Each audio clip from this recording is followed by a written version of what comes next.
Good evening, everyone, and welcome to DIA. My name is Matilde Guidelli. I am DIA's Associate Curator and the organizer of the Artist on Artist lecture series, where since 2001 we invite an artist to reflect upon the work of another artist in DIA's collection and past program. And one of the ideas driving the series is the desire to foster and provide an artist with the opportunity to develop and deepen a conversation that is already active in their studio. And I think many of us who have followed Aria Dean's critical voice and work over the past few years have also noted her interest in Robert Morris and the sneaking appearance of Morris in and out of her life, work, and writing in various guises and in random order, as a poster towering over her workstation, as a testing ground for philosophical inquiries, as a family resemblance in her work, and more generally as an ongoing question. And I'm therefore very pleased to introduce tonight's event featuring Aria Dean on Robert Morris. Aria is an artist and writer born in Los Angeles in 1993 and a graduate from Oberlin College. She was for several years a curator of digital art at Rhizome, and she's a founding editor of the journal November, and her work is currently on view at the 2022 Whitney Biennial. Aria's work takes a structural approach to investigate questions around race, identity, and the life of object, in so doing extending the project of conceptual art, materialist approaches, and structural film of the 60s and 70s into the present post-digital moment. Similarly, her writing practice considers the dominant philosophical frameworks that have grounded the discourse around art and image making, largely informed by continental philosophy, in terms of their relevance or irrelevance for the present, and always in dialogue with past and current thinkers in the Black radical tradition.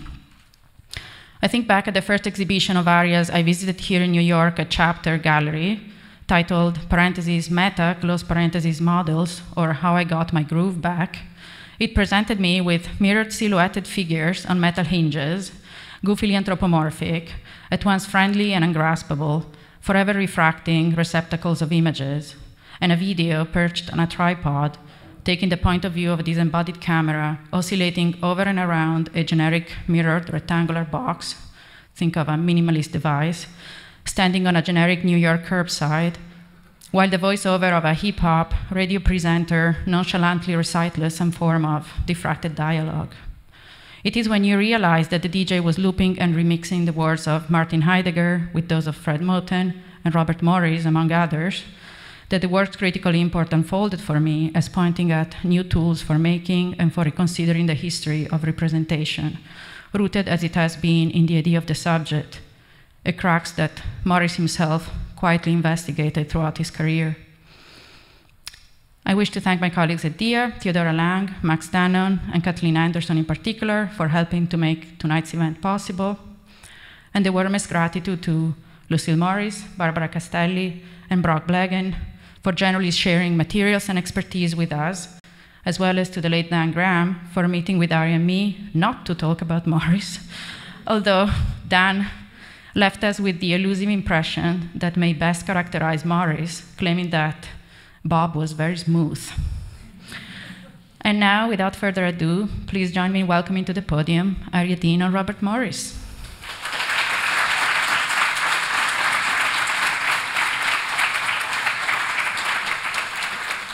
Hello. Okay. Hi, I'm Aria, obviously. Well, first, a few thank yous. I want to thank Dia for having me, for Mathilde for commissioning this, and especially for your patience as I've flip-flopped through various iterations of how this was going to go. I want to thank Sam Marion, who's sitting over there, who's my assistant for a long time and friend and collaborator, for his patience, his research assistance, and ongoing collaboration on this ongoing Morris project and on many others. All of my loved ones, my friends, colleagues, and mentors, many of whom are here today, who have weathered and supported my obsession with Bob through recommendations, conversations, via phone, in person, over email and text, and also the gift of numerous objects related to Robert Morris. If you come to my house, you've seen them. And I want to thank my galleries, Green Naftali and Chateau Shadow, for the very same level of engagement. Lucille Morris and the Morris Estate for your support in this research, which beyond just being helpful really means the world to me, to get to be in touch with you guys. and everyone at Castelli for your time and support in opening the archive. Dan Graham, let me reiterate that, for his eye and his words, and for opening his home to us, which was really like one of the most exciting experiences of the last year for me. And then, of course, thank you to Robert Morris for giving me something to wax poetic about in the first place. Yeah, so without further ado. Okay.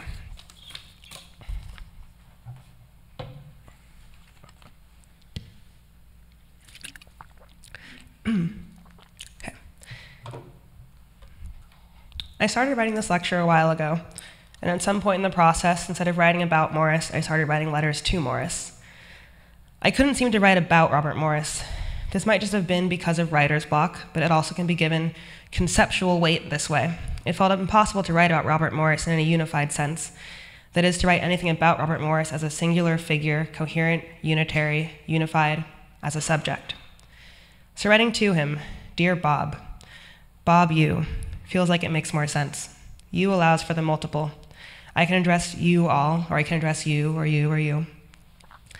Addressing Bob in the second person is not wholly for my own sake. It's not subjecting him to my own skepticism of subjectivity, but really it's honoring the fact that we share this fear of congealing, an aversion to coalescence. This can also, maybe, be called flightiness.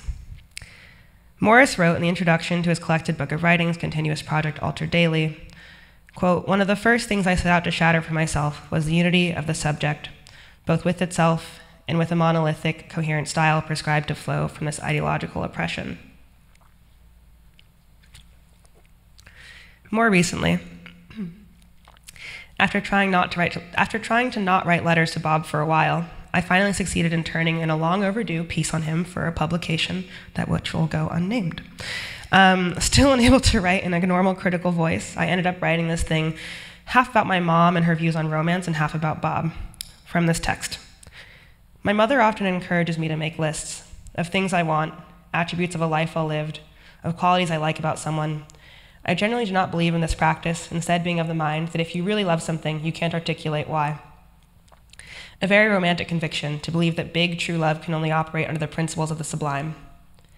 Naturally, I've used this principle to avoid interrogating my love for many things other than people. I think I fear this list because I'm not sure I can make it without simply ending up with a portrait of myself in a given moment. The list can only hold qualities that I want to see reflected back to me. I'm not making a list of what or who the object of the list simply is, but rather of those qualities of which I approve. Refraining from making the list allows me to love the object for itself, or to appear to. The moment I begin to name qualities of interest or value, I enter the picture as she who perceives, and thus necessarily become part of the picture itself, which somehow, until this moment, has seemed violent. I've been a casual student of Heidegger for too long, I guess, always desiring for things to present themselves, to simply be. Which probably is why Morris always attracted me, and further why he is one of those entities I've refused to examine said attraction to. He was most articulate about this pursuit, and more so than his peers. You can let things be, but they still have to be some way. What is eventually not enough? Eventually you will want to or will have to ask how. And in order to ask how, we have to admit ourselves as she who perceives. I went on to do my mother's bidding and make a list of the things that I like about Robert Morris, which I won't repeat here. More important is this mandate to step into the role of she who perceives. That is to say, while this definitely is sort of an art historical lecture, and 100% is a theoretical effort, it's more than anything a love letter. Okay. Dear Bob, I hope this finds you well. I have some questions that I wish you could answer, and in place of your answers, I have some thoughts. Basically, I started wondering about American art. I got it in my head recently that you might be the last real American artist. Not like the last patriot or something, but the last artist to grapple with being American at all effectively. At the very least, you're of the last generation of artists for whom the concepts of America, American art, really hung together, either as a project or a problem. This is to say that by the 80s, art fragmented into a series of postmodern annotative inquiries and identity bubbles balkanized by post-structuralism, radical identity-based politics, and a general turn toward neo-expressionism. Then the 90s, and money, money, money, 2000s, more money, maybe briefly more cool and more sex. Then 2010s, back to money and somehow in tandem with identity, and crucially, all this magnified and muddled by the internet and peak globalization. It's important to pause and think about America and American art here because I can see how my statement above could get misinterpreted. What I mean is that it seems that today, most American artists try not to think of themselves as such, aligning themselves more with identity markers or political orientations, as is the fashion of the moment. If they do think about America, write about America, or show work about America, it's on America's terms, generally bound to playing with signifiers and commenting on issues, excavating sub- or para-American cultures. This is certainly a function of neoliberalism's reconfiguration of things, but also feels like an admittance of some terrible truth about America that lies underneath everything. This truth is something like, perhaps America does not exist. Or to borrow from Baudrillard, for me, there is no truth of America. I've been having a funny little affair with American Westerns, which seem to be a fairly strong set of documents toward this America does not exist thing. If we follow Bazan's notion that an ideal Western is a Western made up solely of unalloyed myth, at the risk of totally projecting, lately I've started to consider your work as somehow related to this. But I guess, first, I wanted to ask you whether you believe anything is true. You know, people say art is true or something, but as a way of saying that it's like a good thing. And I'm not certain whether saying it is true means that it's real. Maybe what I want is to ask you whether you believe anything to be real. The reason I started to think about you in relation to this Western thing was because it started to seem to me that you had a more peculiar relationship to the notion of something being real or true than some of your colleagues. I can't exactly recall what it was that tipped me off. It honestly might have been simply your disposition towards your work, playful, acerbic, or it may have been the fact that you were clearly obsessed with mirrors for quite some time, and I really find it hard to believe that anyone so interested in reflective surfaces has a simple relationship to reality. But a sturdier alibi. Years ago, I read this Annette Michelson piece on you in your October file, Robert Morris, Aesthetics of Transgression, from 1969. There's this part in it where she talks about your works in virtuality. The argument felt really random and a bit tossed together, so I took note of it. I also think I probably was reading Masumi for some other projects at the time, and I noticed that the virtuality argument was a little thin due to the time period. Publishing in '69, Michelson was without Deleuze and Masumi, or the ever-expanding body of media theoretical work, good and bad, on the topic. Anyway, Michelson argues that you question a self-contained system of virtual space, which was, at the time, the party line on notions of the virtual. She describes the situation described by your early work as offering real space that is really empty, however virtually occupied. This description of the virtual presence of your work does not run opposite later theories of the virtual, or even some earlier understandings, like Bergson already has this attitude, and in fact, tracks with them entirely. Deleuze and Masumi both present a virtuality that is woven together with the real and the actual. As Deleuze writes, the plane of immanence includes both the virtual and its actualization simultaneously, without there being any assignable limit between the two. The actual is the complement or the product, the object of actualization, which has nothing but the virtual as its subject. Actualization belongs to the virtual. Or a more concise description from Ellen Willis. The real is not a kernel, conveniently rock-hard and discernible through the veil of fiction. It is instead the very structure, the warp and weft of the veil. Would you agree? But Michelson's passing argument has haunted my experience of you and your work since. Your mirrors, previously possible to conceive as calm, contemplative spatial mechanisms, became eerie question marks. Your films, I came across a catalog of them in the Moment PS1 bookstore in 2018, only to find more recently that the book is basically impossible to find. But your films and their weird perspectival play are now maddening. Your inclusion in the Whitney's Anti-Illusion show in '69 became a riddle. The Anti-Illusionism show brought together a number of artists whose work was disordered and slipped around style, as described by the curators Marcia Tucker and James Monti. Artists included were associated with process art, minimalism, and conceptual art going forward. As described by critics, these artists take illusion to be the opposite of reality. For such practices, illusionistic effects are the handmaidens of appearance and not of reality. Despite its disordered appearance, this anti-illusionism was perfectly modernist, mobilizing the proclivities of modernism as described by Clement Greenberg in New Sculptures years earlier. Greenberg wrote that his modern era was defined by faith in and taste for the immediate, the concrete, and the irreducible, a preference that manifests in sculptural practice as a renunciation of the illusion of the third dimension. Bob, I have to be honest, this definition has never seemed applicable to your work. Certainly aesthetically, you're partial to the immediate, the concrete, and the irreducible. But this bit about illusion being the opposite of reality, and illusionistic effects as the handmaiden of appearance and not of reality is a hard sell. I had to go the long way, but I think Michelson's onto something. Another way of putting her virtuality noodling. Maybe what distinguishes you is that for you, illusion and reality are on the same side. For you, illusionistic effects are the handmaiden of reality, not appearances. And so, money. Your anti-illusionistic riddle. You convinced the museum to take on an investment plan where they would have to buy blue-chip art and profit by selling it off to European collectors and dealers.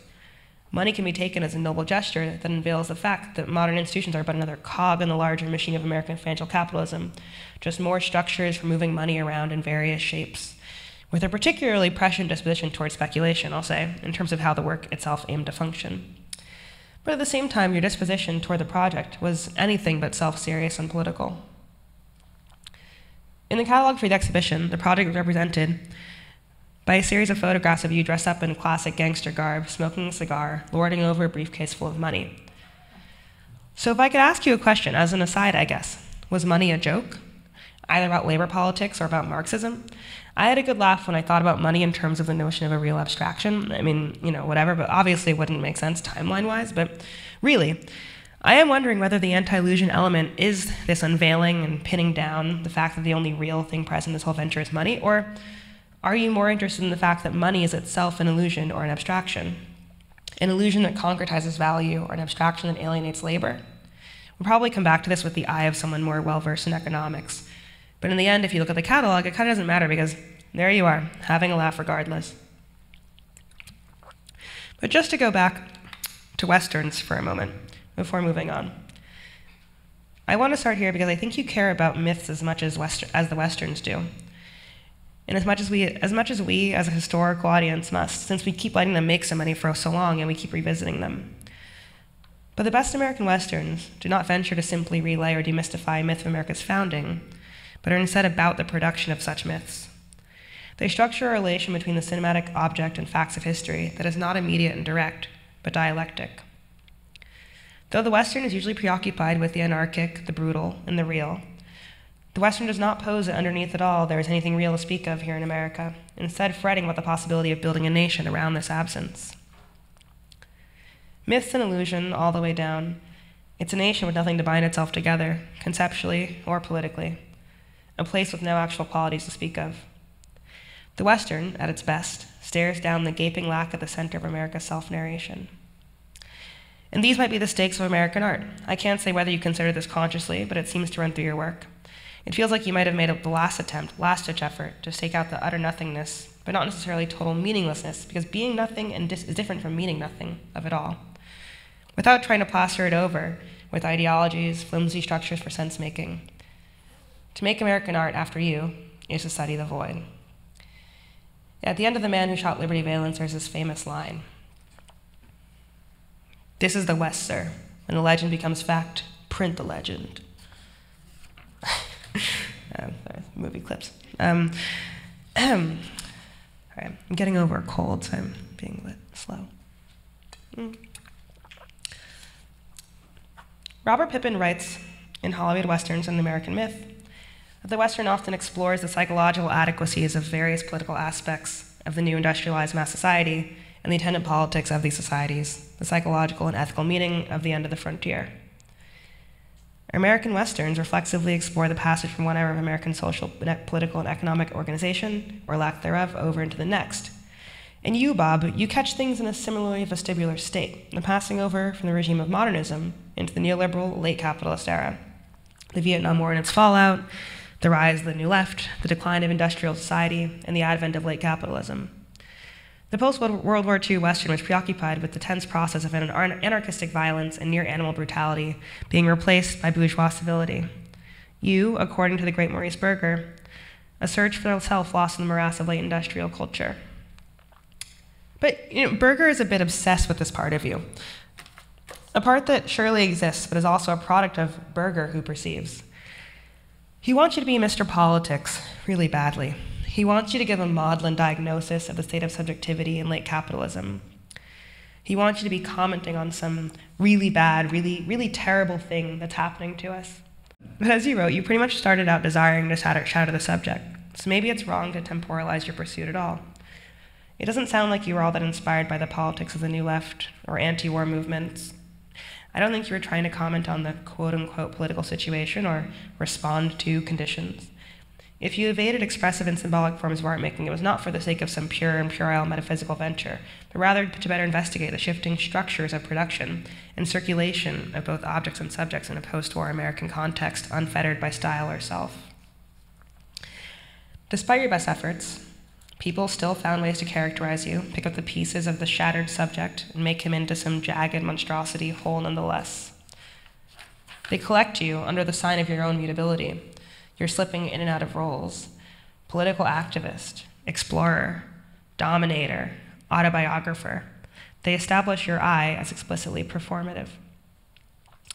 And in theory, this tracks with your description of your own shattered subjectivity, but naming and classifying these identities stabilizes them. This is all well argued by Roger Williams in a review on some books about you. You become an actor, he writes, underneath all these shifting personas. Even worse, this view of you moves towards mythification as a heroic figure. Often this exaggerates the performed identity, Williams writes. The problem here is a conflation of Morris's assumption of heroic roles with the idea of Morris actually being a hero. As I type this out to you, Bob, it reminds me of this Nietzsche line about how the doer is just a fiction behind the deed. This is to say that maybe the tendency toward conflation is exactly what's interesting. It's hard to say who it is who assumes there's some unified real Morris underneath those personas you don. On the one hand, the critics who unify you under Morris seem to do so, but Williams' anxiety about conflating the heroic role with the hero also signals some sort of misunderstanding. Maybe it's his attachment to these specific roles as heroic: activist, explorer, dominator, gangster, cowboy, autobiographer. All of these men could just as easily be fools.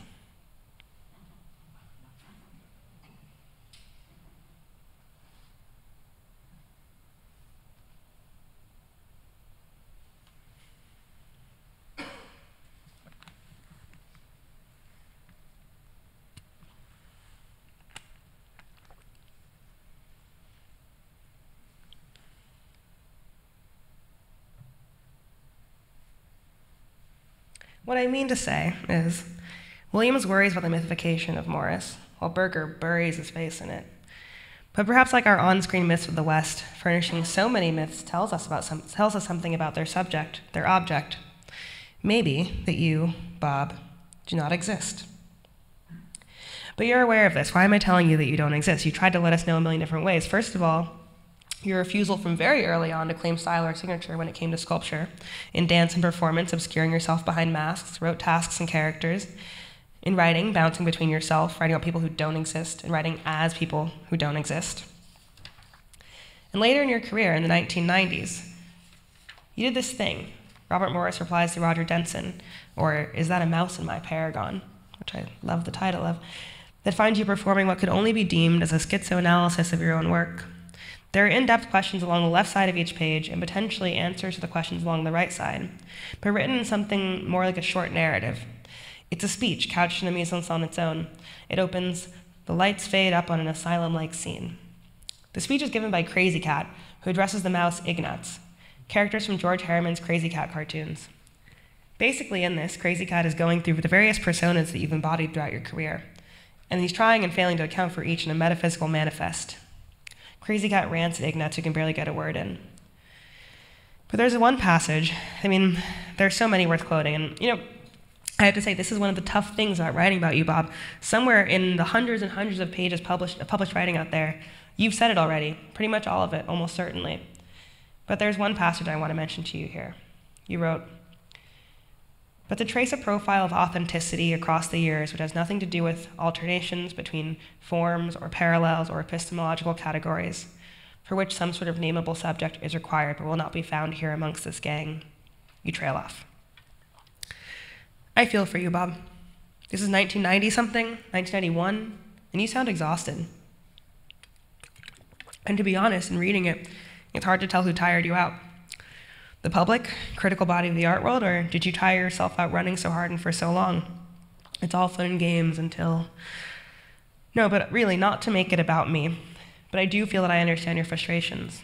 And before we go on, some words I'm often comforted by. Kasia Silverman in Male Subjectivity at the Margins writes, "If we were in possession of an instrument which would permit us to penetrate deep into the innermost recesses of the human psyche, we would find not identity but a void." Lacan says of the subject of the unconscious that it is acephalic. Lacan's subject is pure lack. But despite having far too early stumbled on and kept some form of this knowledge, whether a seed or fully bloomed, you're still faced with a never-ending mandate to be someone. Doesn't matter who, but you gotta be someone. Or if you can't lend that, at least be something. I feel for you, Bob. Did you, unable to shake yourself free of this knowledge, resign yourself to making as many varied mirrors as possible?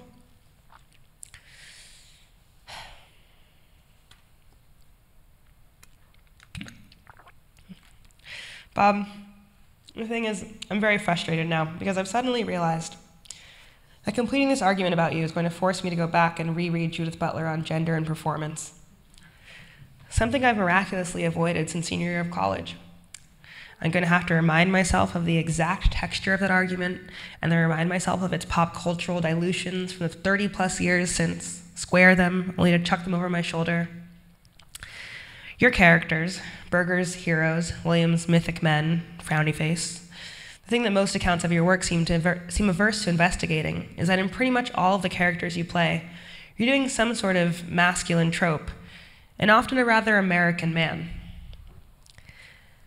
I think probably everyone's attention was diverted to the formal structural elements of your antics, and it probably seemed wrong to stop and inspect the contents of the gesture. I mean, of course, form and content are inseparable. That's my perspective, but I'm saying that largely Krauss, Berger, Anton, everybody major who's taken a stab at you chose to isolate form and has kind of left this dimension alone. But we have you as the worker, the cowboy, the gangster, the fashy leather daddy, the intellectual.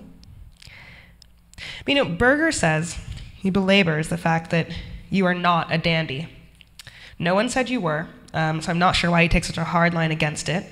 It's sort of awkward because, you know, saying it, then now I'm thinking about it, but, you know, in thinking about it, Bob, you know, you're kind of a dandy. I mean, there are warring definitions of dandyism. Berger seems to take the dandy as existing mostly outside the political boundaries of class, his marginality relegating him to the artificial and classless sphere of aesthetics. And like I noted before, Berger wants you to be Mr. Politics, so that won't fly. Berger's dandy is rather image-based. Like, I mean, he has an image of a dandy that he keeps referring to again and again. And since you like wear jeans and you like plywood, and occasionally you talk about labor, like even if it's just for a brief period of time, you certainly don't qualify. Berger's instead picturing Baudelaire floating an inch above the Paris sidewalk, sniffing out hot girls and nasty flowers. Anyway, this seems reductive. The dandy obviously can be a structural social position, and would in that respect necessarily have shifted since the 19th century.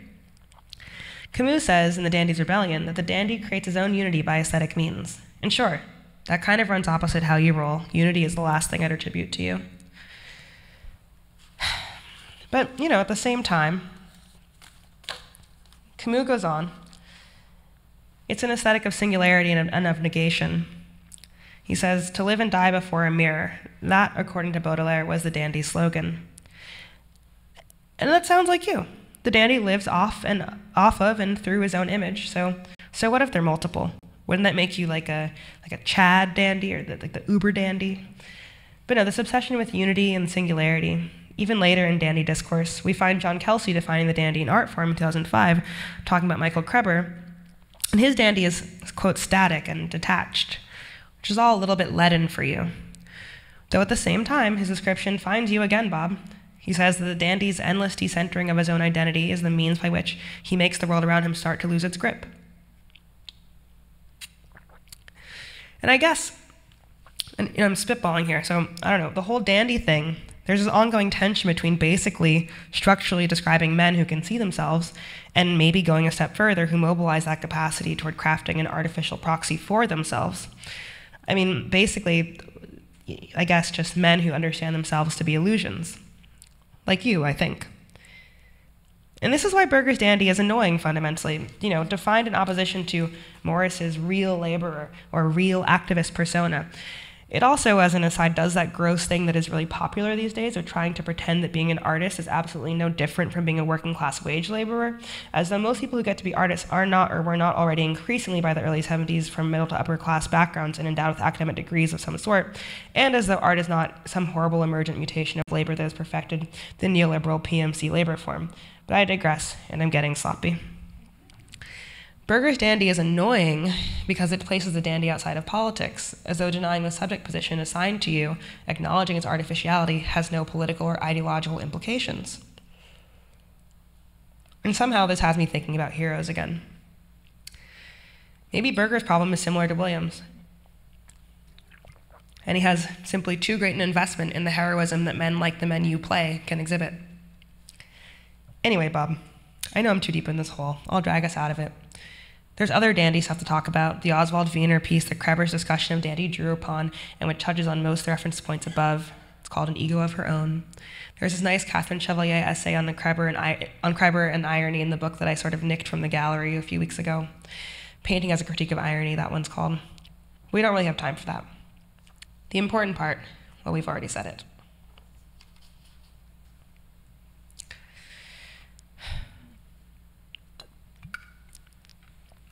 I've noticed that sometimes you like to imply cinema.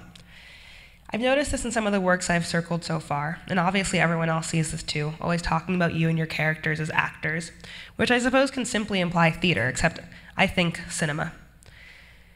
I kind of think that your sculptures and installations are just as much about cinema as they are about sculpture in space. I think it's sort of weird, to be totally honest, that you didn't make more films, but on second thought I can see how that would have been unsatisfying for you somehow. But as I started to say before, the specific characters you slip on and off, on occasion they're specifically very filmic, very Hollywoody. In that entry for Money, in the Anti-Illusion catalog, your gangster is pure pastiche of the early Hollywood mobster. The phrase fat cat comes to mind. You'd never catch the humor in Money were it not for these images, hence me asking before about whether or not it was a joke, and I'm pretty sure they're rarely circulated. The photos are laid out like a contact sheet, slide, or film reel. They clearly capture a brief scene, and some of your hands are blurred as you shove or scoop money in and out of the briefcase. You close it, you stand seemingly striking a pose. Craig Owen says of the mechanism of the pose, that to strike a pose is to present oneself to the gaze of the other as if one were already frozen, immobilized, that is, already a picture. And this sequence, I don't know, Bob, seems to me you're thinking about movies. Anyway, sometimes you imply cinema in your work. You're striking poses left and right, Bob. And Owens writes in the same piece I quoted before, for Lacan, then, pose has a strategic value, mimicking the immobility induced by the gaze, reflecting its power back on itself. Pose forces it to surrender. Confronted with the pose, the gaze itself is immobilized. From your money pics, to the documentation of the Whitney solo show, to puppeteering Schneemann to pose as Olympia in sight while you worked around her, to the ongoing use of mirrors, forcing a pose or at least requesting one from all your visitors, and mirrors, of course, have their natural association with cinema both technically and ideologically. Lot there. Anyway, pace and progress. Because there's very little documentation of the performance, hilariously only one photograph, the humor in which you, audience, will understand soon, I will read the only description that I found other than Morris's instructions for it. It was written by Dan Graham, rest in peace, who was commissioned to write about the performance for Avalanche. We were able to find the piece in Costelli Gallery's records. Graham's description was as follows, and forgive the length. Robert Morris arrived in Edmonton, Alberta, Friday, September 6, 1969, in the evening, having spent the night at the Conchman Hotel, awoke early the next day, and at about 10:40 a.m., on a ranch to the east of the city, mounted the first of a series of horses he was to ride continuously, dismounting and remounting the next as each became in their turn exhausted by the exercise. This work, titled Pace and Process, lasting until approximately 1:10 p.m. The steeds had been ridden in a straight line, returning to the point of inception after a gallop of about a quarter mile, to turn and then repeat consecutively the process. If Morris himself would become exhausted before the choice of mounts, he would cease the enterprise. For each horse he used, a set of 9 sequential photographs were taken, later to be placed as a record of the event for permanent exhibition, place, and process at the museum located on the bias tangent to just developed Sir Winston Churchill Square. In parentheses, the artist originally desired putting the horse through their paces in that place facing the brand new museum itself, so that the photographed rider outfitted in Western duds would have seemed photographically to be frozen in time, an equestrian monument perhaps erected to pace and progress. For in rendering the Muybridge-like photo documentation, there would be the illusion of the last century, ironically not of a modern work at all, but an older representation.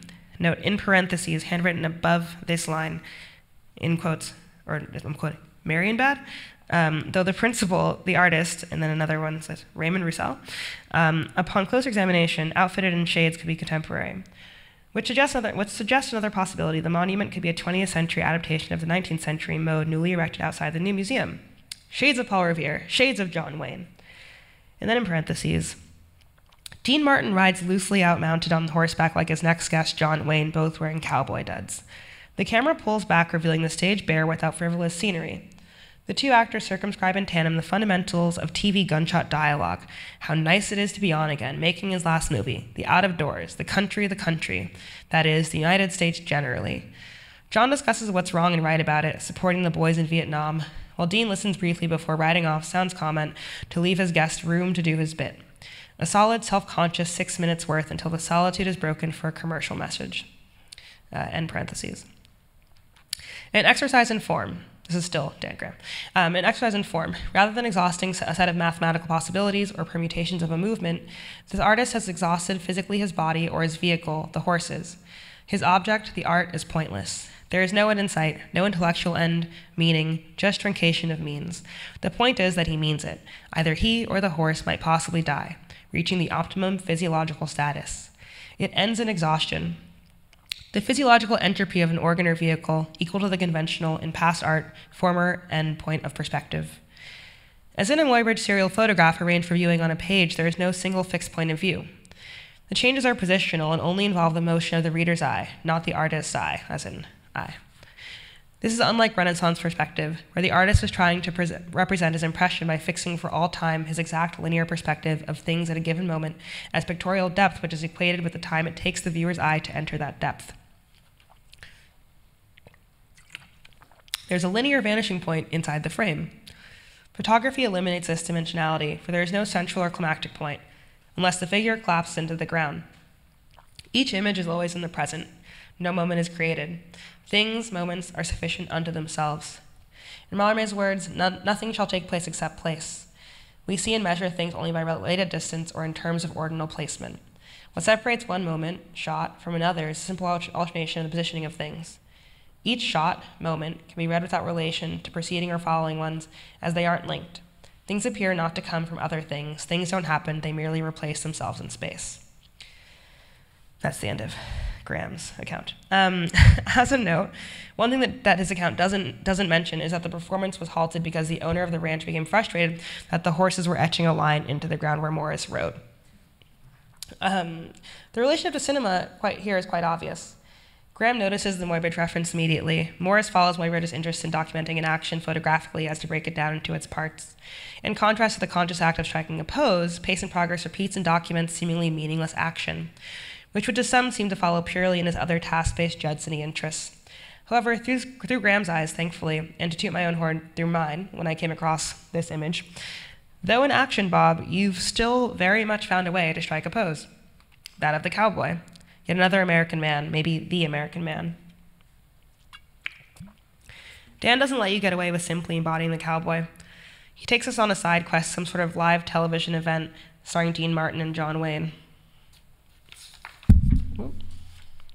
Something like this. This is not the actual clip. I could not find the clip that he was talking about. I'm not sure that it exists, but this is something that has them both in it.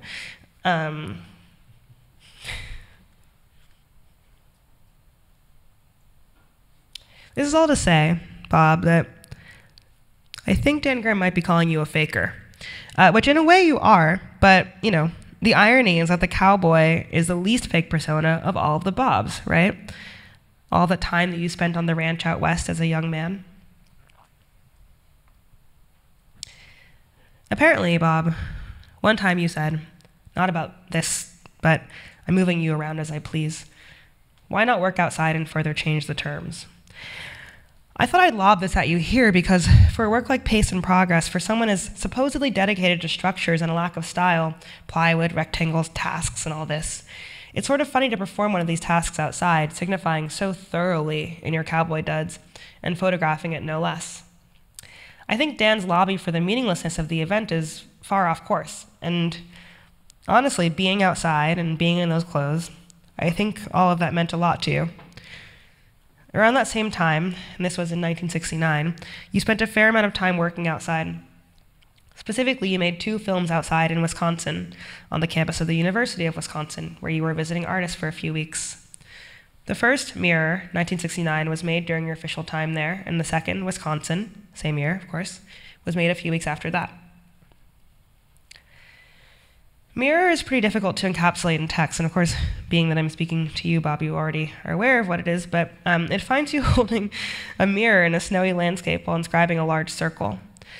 At the film's opening, the mirror is close enough to the camera, such that the viewer briefly thinks she is simply looking at a landscape. But after an instant, the mirror is moving, and you're coming in and out of frame. You and the camera give steady chase to one another, the cameraman largely staying out of the range of the mirror's view except for a few moments. And everybody's always trying to talk about, the repetition and the tasks and the mirrors, and obviously I've expressed an annoyance with this, and I get it, I get it, because in all of your writing and the general taste of the time, we're supposed to do that. It's the appropriate and intelligent way. Again, we aren't supposed to talk about content when we talk about you, I guess, but I'd like to be a little bit dumb about it. Or rather, I want to ask some dumb questions like, why did you want to be outside? When it comes to Mirror, fundamentally, you could have made that work anywhere. Much like Pace and Progress, the basic function of the work is not dependent on its setting. And as a note, when it comes to Pace and Progress, I did notice that you basically adapted Lamont Young's 1960 event score addressed to you. You could have run this mirror gag truly anywhere.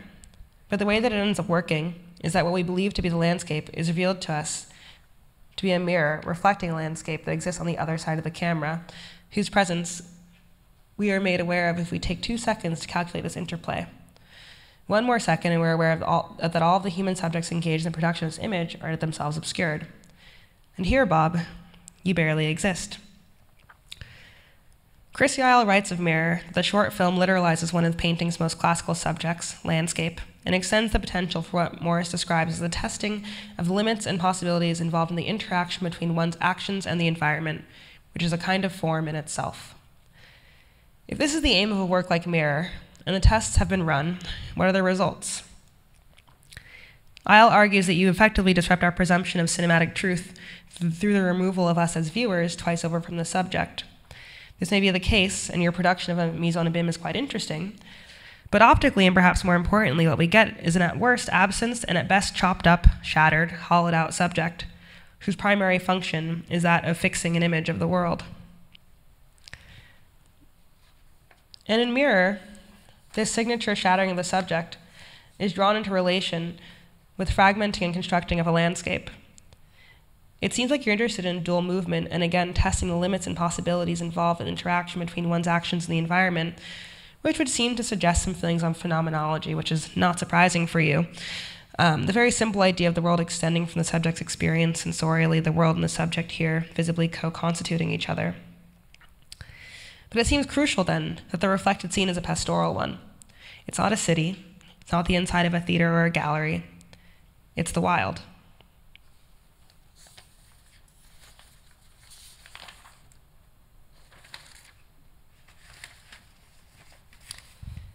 Wisconsin takes place in a similar landscape, shot on the same campus, but it's no longer wintry. A large group of students participate in a series of actions, lying down, walking, running, falling, rolling, very Judson-y actions. Sometimes it looks fun, sometimes it looks hostile. At a point, smoke bombs go off, and the scene starts to look more sinister. The students laying on the ground look more like corpses. Anti-war protests had turned ugly just months before on the campus. The same ground that plays backdrop to your simulated recess battle was the site of real violence not long before. Amidst the action in Wisconsin, your mirror appears again. Early on in the film, and I wondered, is it the same mirror actually? Early on in the film, disorienting a relationship between the student bodies, the student holding the mirror and the landscape, just like it disassembles the scene in Mirror. With the more direct political references in Wisconsin's action, as well as the naming of location, significant if we're aware of the then recent events, suddenly a more specific question is raised here. America. Berger, for all of his other missteps, does call it. He says, nowhere did Morris walk a finer line between ideology and formalism than in a series of films that explored the body's manipulations of various objects. He counts Mirror and Wisconsin among these. On the one hand, in Wisconsin, politics lurk heavily in every frame. On the other, the project looks not unlike some more apolitical task-based performances of the Judson dance group from earlier in the decade. And I have to be honest, Bob. With Wisconsin, I'm not as clear on what to make of it. I will say that your inclusion of the mirror as a device again is telling, and I'm interested in the fact that at the end of the film, it reveals its own process of production, this time without the help of a mirror within the scene, just simple shot at the end of the film of the crew and you walking away. You're not interested in producing a filmic image that can stand on its own, away from reality. That's for sure. Ultimately, in my mind, this takes us all the way back to Michelson and Deleuze. Fundamentally, I think you meet cinema somewhere beyond its capacity to undermine its own truth. Again, do you even believe in the notion? You're more on a Deleuze-type beat, more of a Bergson thing, meeting the cinematic image as a slice of the world, which is itself only ever composed of images, that which exists between a thing and a representation, according to Bergson. Through this wonky Bergsonism, weird unspoken virtuality, you've resutured together perception and the real.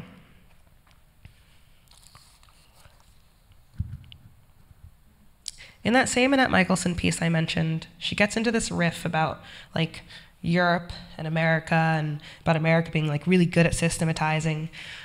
She says systematizing the universe was one of the great aspirations of America's 19th century intellectuals. And anyway, after this, she has this beautiful line.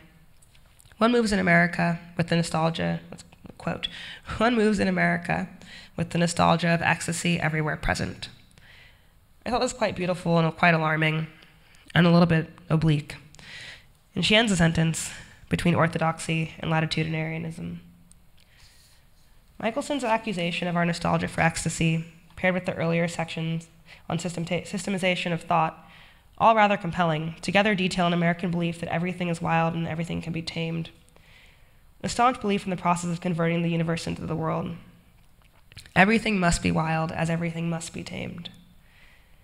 It seems to me that we can cut straight to the point from here and frame all of this as a negotiation of our relationship to the real, capital R.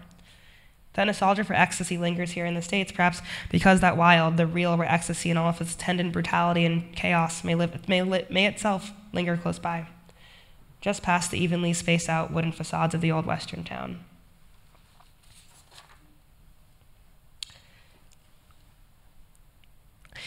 I guess what I've come to see as being at issue here, and all this noodling and roundabout arguing with myself, is your struggle to figure out whether you're an agent of this process, Bob, by nature, or whether you can find a way to opt out of it, out of producing and fixing the scene, the world as image. You talk about being caught in a labyrinth of mirrors, but here you are holding the mirror yourself, placing them like landmines around the rest of us. To return to Kelsey's dandy, is it that you hope that your endless decentering of your own identity will make the world around you start to lose its grip? That as long as you, Bob, are coherent, so is everything else? If you can unravel you, you'll find nothing else will hold itself together?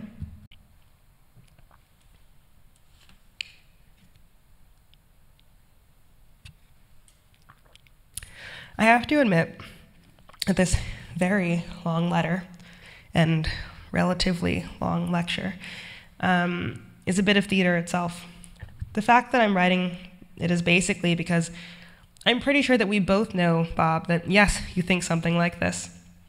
A number of years after that totally exhausted Mouse in My Paragon piece, you made a video called The Birthday Boy for a program in honor of the 500th anniversary of Michelangelo's David. I stumbled across the text from this work, just as I've stumbled across so much of you, which makes you feel all the more special to me. You just keep cropping up, and even every time it's more interesting than the last. Anyway, The Birthday Boy confirms a lot of the suspicions around you and about myself that I've now begun to erect an argument upon. An argument built on both of our bones. It seems like more fun to me not to detail the contents of that lecture here. Instead, for you, Bob, one more quote from Kaja Silverman that could be taken as solace or threat, but I think you'll like it. To effect a large-scale reconfiguration of male identification, would render null and void virtually everything else that commands general belief.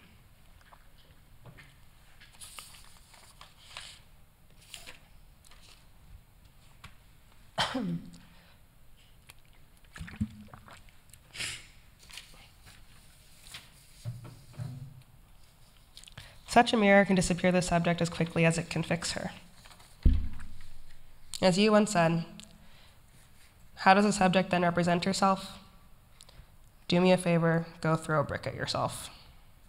Thank you.